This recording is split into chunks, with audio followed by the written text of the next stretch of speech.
Since middle school, I've wanted to help marginalized groups and end the prejudice towards them.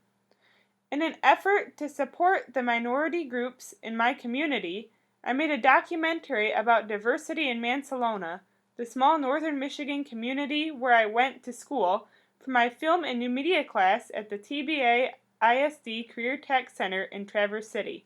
My film teacher attempted to censor the video's content.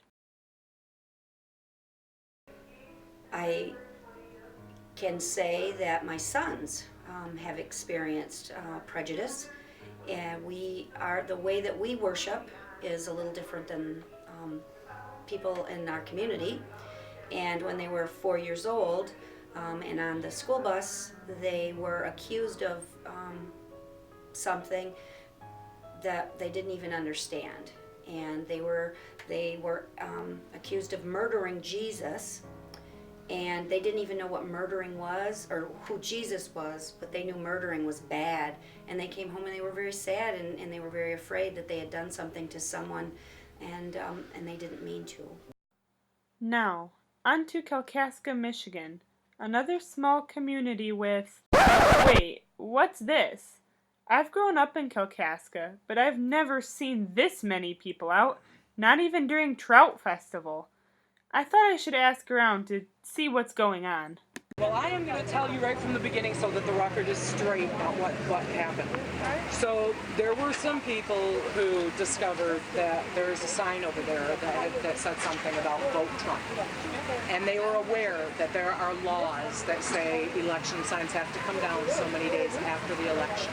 And so when they started raising a ruckus about it, he said, okay, so he went up and he taped a sign up on top of it that said pray for Trump instead of vote for, making it no longer an election sign, thinking, okay, well now it's not a big deal.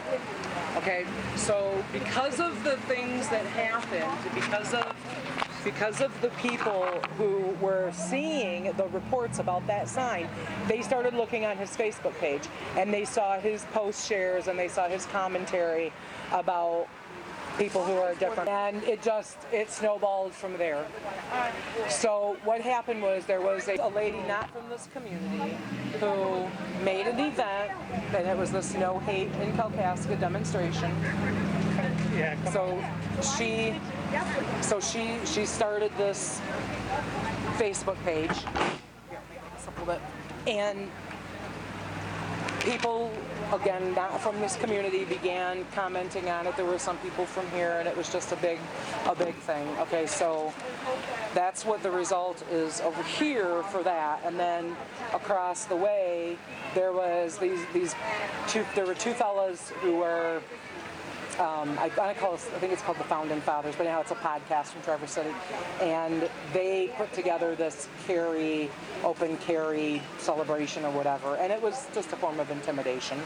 It was their intimidating the people that they knew were going to be over here not carrying guns.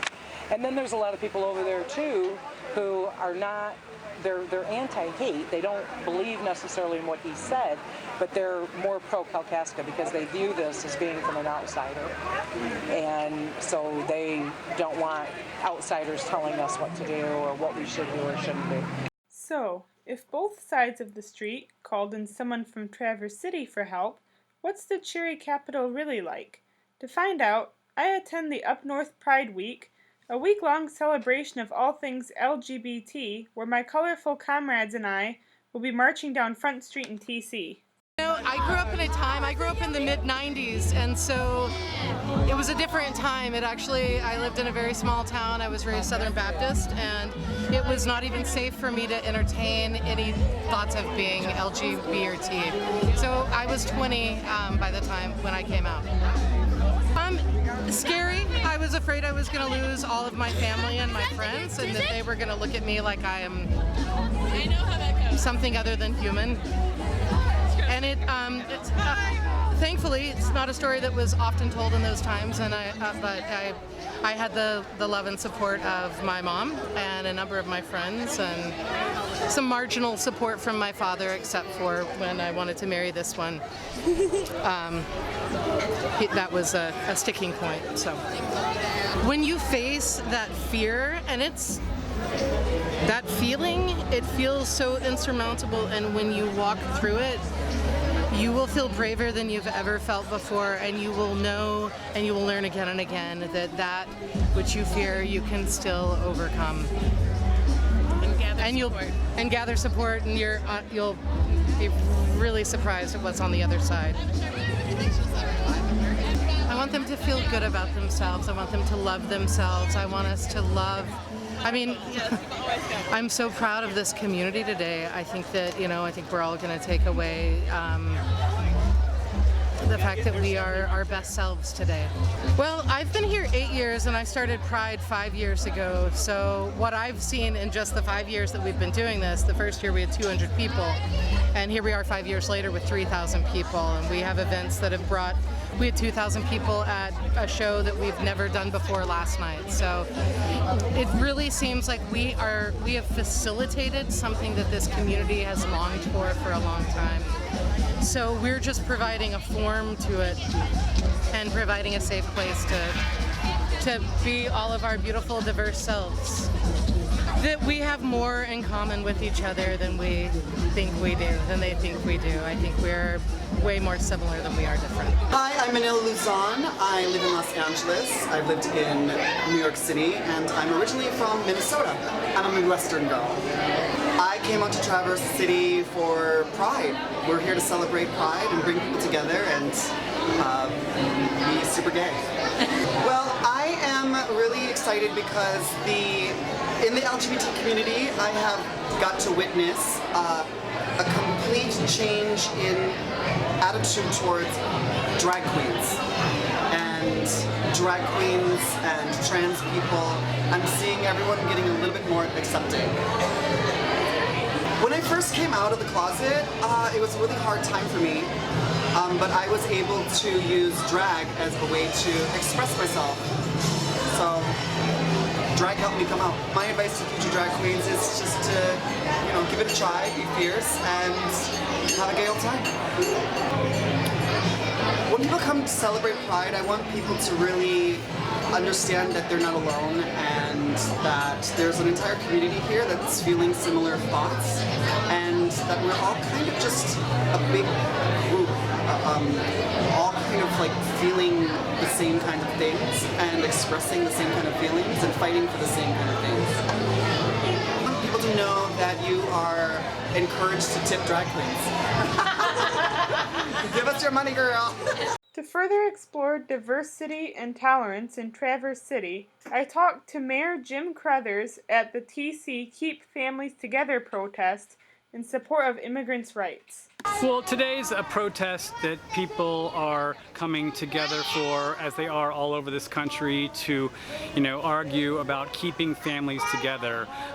We know that many immigrants from many parts of the world, especially south of our borders, are trying to come to this country for a better life. And when they reach the border, they're being separated from their families, they're being separated from their kids, they're being removed from each other, and that's just not right. And so I think, like many kind-hearted, good people in this country, in thousands of cities all over the country, they're coming together to do this, to say, hey, we've had enough. This is not the Christian thing to do. This is not the right thing to do. This is not the legal thing to do. Kids should not be removed from their families. I mean, we have a process of immigration, and that's something that we need to work on and make better.